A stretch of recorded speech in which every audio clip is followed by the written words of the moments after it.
மாதம் ரூ. 1000 சம்பளம் வாங்குறேன். நான் எவ்வளோ ரூபா சேமிக்கலாம்? இதை பற்றி தான் நம்ம இந்த வீடியோவில் பார்க்க போகிறோம். ஓகேவா?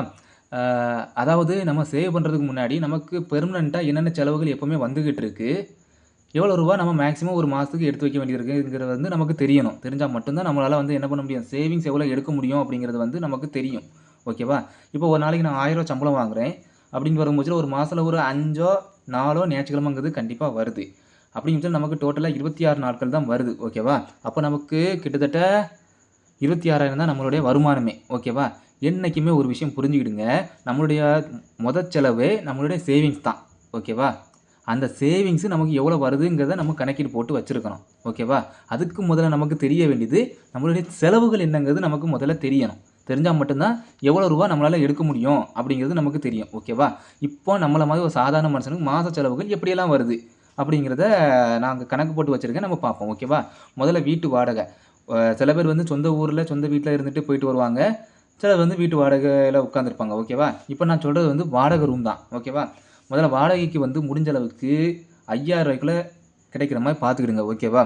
இப்போ 5000 என் ஃப்ரெண்டு ஒருத்தன் இருக்கான். 5000 தான் ரூம் வாடகைங்க. பார்க்கறதுக்கு ஓகே, நல்லா தான் இருக்குது. ஓகேவா? ஒரு 5000 கொடுக்குறோம். அடுத்து சாப்பாடு பொருளுக்கு வந்து 6000 போட்டுக்கோங்க. அதாவது நான் ஒரு 10 பேர்கிட்ட விசாரிச்சிருப்பேன். குடும்பமாக இருக்கக்கூடிய ஒரு 4 பேர் இருக்கக்கூடிய குடும்பத்துக்கு மளிகை சாமான் பொருட்களுக்கும் சாப்பாடுக்கு எவ்வளோ ரூபா ஆகுது அப்படின்னு சொல்லி நான் கேட்டப்போ 6000 நான் ஒதுக்குறேன் தம்பி, 5000 ஒதுக்குறேன் தம்பி அப்படின்னு சொல்லி சொன்னாங்க. நான் விசாரிச்ச வரைக்கும் ஹையஸ்ட்டு 6000 தான் நிறைய பேர் சொன்னாங்க. ஸோ 6000 நான் அதில் போட்டிருக்கேன். ஓகேவா? அவங்க இப்போ நாகர்கோயிலில் இருந்து கூடங்குளத்துக்கு வேலைக்கு வராங்க அப்படின்னா, அந்த நாகர்கோயிலேருந்து இங்கே வர்றதுக்கு உங்களுக்கு ஒரு மாதத்துக்கு எவ்வளோ செலவாகுது அப்படின்னு சொல்லி நான் கேட்டப்போ அவங்க சொன்னாங்க, ஒரு ரூ. 3000 கிட்ட செலவாகுது. ஒரு 2000லேருந்து 3000க்குள்ள செலவாகுது அப்படிங்கிற மாதிரி தான் என்கிட்ட சொன்னாங்க. ஸோ நான் ஒரு ஆவரேஜாக 2500 எடுத்துக்கிட்டேன்.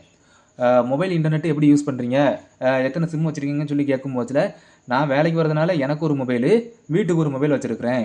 2 சிம் தான் யூஸ் பண்ணுறேன் அப்படின்னு சொல்லி ஒருத்தர் என்கிட்ட சொன்னார். ஓகேவா? கரெக்டு தான். வீட்டுக்கு ஒரு மொபைல், அவங்க பர்சனலுக்கு ஒரு மொபைல் வச்சுருக்காங்க. அவங்க போயிட்டு வரதுக்கு வீட்டில் உள்ளவங்கள காண்டாக்ட் பண்ணுறதுக்காக வேண்டி. அதுக்கடுத்து கரண்ட் பில்லு, தண்ணி, நம்ம சின்ன சின்ன கட்டணங்களுக்கு வந்து ஒரு ரூ. 1000 வச்சுருக்காங்க. தனிப்பட்ட செலவு, அதாவது ஹெல்த் இஷ்யூக்காக வச்சுக்கிறது தான். மேக்ஸிமம் தனிப்பட்ட செலவுங்கிறது வந்து ஹெல்த் இஷ்யூ தான்.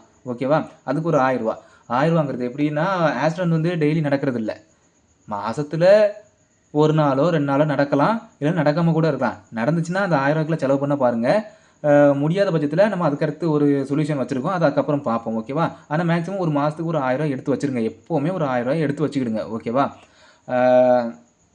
நெக்ஸ்ட்டு சின்ன சின்ன விஷயங்களுக்காக சினிமா வெளியே போகிறது, இந்த இதுக்கெலாம் ஒரு 1000 வச்சுருங்க. ஆனால் மேக்ஸிமம் செலவு பண்ணாமல் பார்த்துக்கிடுங்க. ஓகேவா? அதாவது ரொம்ப கட்டாயம் மட்டும் வெளியே போங்க. மற்றபடி அந்த பணத்தை சேவ் பண்ணிகிட்டே வாங்க. மெடிக்கலுக்காக வச்சுருக்க அமௌண்ட் கூட அந்த மாதம் செலவாகலைன்னா அடுத்த மாதம் ஒரு 1000 வச்சுருக்கீங்கன்னா அந்த 1000 சேர்த்து 2000 சேர்த்து வச்சுக்கிடுங்க. மெடிக்கலுக்குன்னு சொல்லிட்டு ஒரு அமௌண்ட் எப்பவுமே உண்டியலில் போட்டுக்கிட்டே இருங்க. ஓகேவா? இப்போது இவ்வளோ ரூபா வந்திருக்குல்ல, வந்தது டோட்டல் வந்து 17,500. ஓகேவா?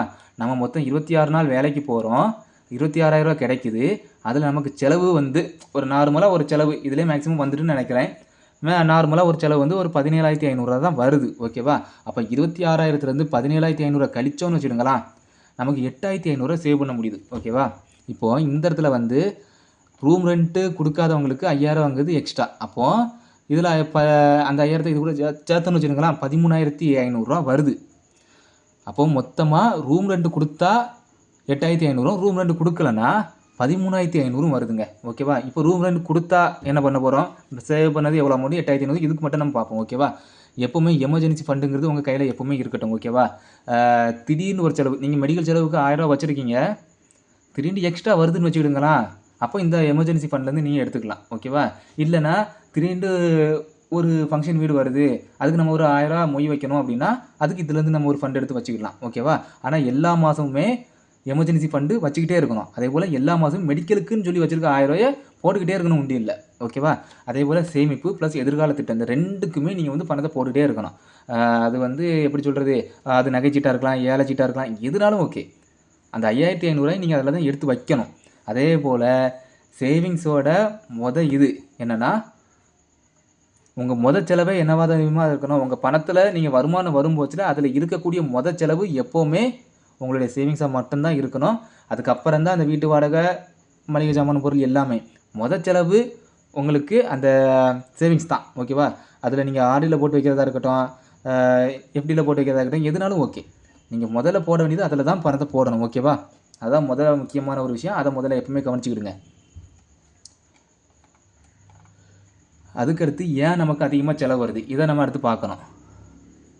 தினமும் வெளியே போய் சாப்பிட்றது. அதாவது என்னென்னா, வீட்டில் அம்மா சாப்பாடு பண்ணி வச்சுருப்பாங்க, ஹோட்டலில் போய் சாப்பிட்றது. எதுக்கு? இப்போ நீங்கள் ஹோட்டலில் போய் ஒரு 1000 100 வந்து ஃப்ரைட் ரைஸ் வாங்கி சாப்பிட்றீங்கன்னு வச்சுருங்களேன். இதே இது வீட்டில் அம்மா வந்து உங்களுக்கு ஒரு 50 பூரி செஞ்சு வைப்போம் சொல்லி செஞ்சு வச்சுருக்கான்னு வச்சுருங்க. நீங்கள் அங்கே போய் சாப்பிட்டே, இப்போ அங்கே ஒரு 100 கொடுத்தாச்சு. இங்கே 50 உங்கள் அம்மா செஞ்சு வச்சுருக்காங்கன்னா, அது மேக்ஸிமம் வந்து குப்பையில் தான் உங்களுக்கு கொட்டுற மாதிரி வரும். அப்போ அங்கே ஒரு 100 செலவு, இங்கே ஒரு 50 வேஸ்ட்டு. அப்போ மொத்தம் 150 செலவாகிட்டு. தேவை கிடையாதுல்ல. ஓகேவா? ஸோ வெளியே போய் சாப்பிட்றத மேக்ஸிமம் ஸ்டாப் பண்ணுங்கள். அப்படி சாப்பிடணும்னு கட்டாயம் வந்துன்னா வீட்டில் சொல்லிடுங்க, சாப்பாடு பண்ணாதீங்க அப்படின்ட்டு. அதே போல் தேவையில்லாத இஎம்ஐ. ஓகேவா? இது என்னென்று உங்களுக்கு தெரியும். வீட்டில் நம்ம கையில் ஒரு ஃபோன் இருக்கும்போது எக்ஸ்ட்ரா ஒரு ஃபோன் வேணும்னு சொல்லி வாங்கி அதை இஎம்ஐ கட்டிகிட்டு இருக்காது, தேவையில்லாத ஒன்று. ஓகேவா? அதே போல் ஆன்லைனில் ஆஃபர். உங்களுக்கு தேவையில்லாத பொருட்களை ஆன்லைனில் வாங்காதீங்க, வாங்குங்க. ஆனால் தேவையில்லைன்னா அது மேலே ஆசைப்படாதீங்க. அதே போல் பிறகு பார்த்துக்கொள்ளலாம் அப்படிங்கிற மனநிலை. அதாவது இந்த மாதம் நம்ம சேவ் பண்ணாட்டா அதுக்கடுத்த மாதம் சேவ் பண்ணிக்கலாம் அப்படின்னு சொல்லி நம்ம என்றைக்குமே யோசிக்கக்கூடாது. ஓகேவா? இங்கே சம்பளங்கிறது பிரச்சனை கிடையாதுங்க. ஓகேவா? நம்ம செலவுகள் நமக்கு என்னன்னு சொல்லி தெரியாமல் போனதுனால தான் நம்ம என்ன பண்ணுறோம், கஷ்டப்படுது.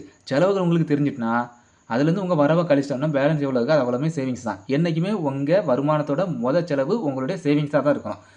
5000 தூக்கி உண்டியலில் போட்டதுக்கப்புறம் மிச்சம் இருக்கக்கூடிய காசை வச்சு தான் நீங்கள் மிச்சம் எல்லா செலவும் பார்க்க போகிறீங்க. ஓகேவா? இது நீங்கள் தெரிஞ்சு வச்சுக்கிட்டிங்கன்னா எப்போவுமே உங்கள்கிட்ட வரக்கூடிய பணத்தை நீங்கள் கரெக்டாக கையாளும் போது எப்போவுமே உங்களுடைய இன்கம்ங்கிறது எப்படி சொல்லி வளர்ந்துக்கிட்டே தான் இருக்குமே தவிர்த்து குறையாது. ஓகேவா? புரிஞ்சிருக்குன்னு நினைக்கிறேன். தேங்க்யூ.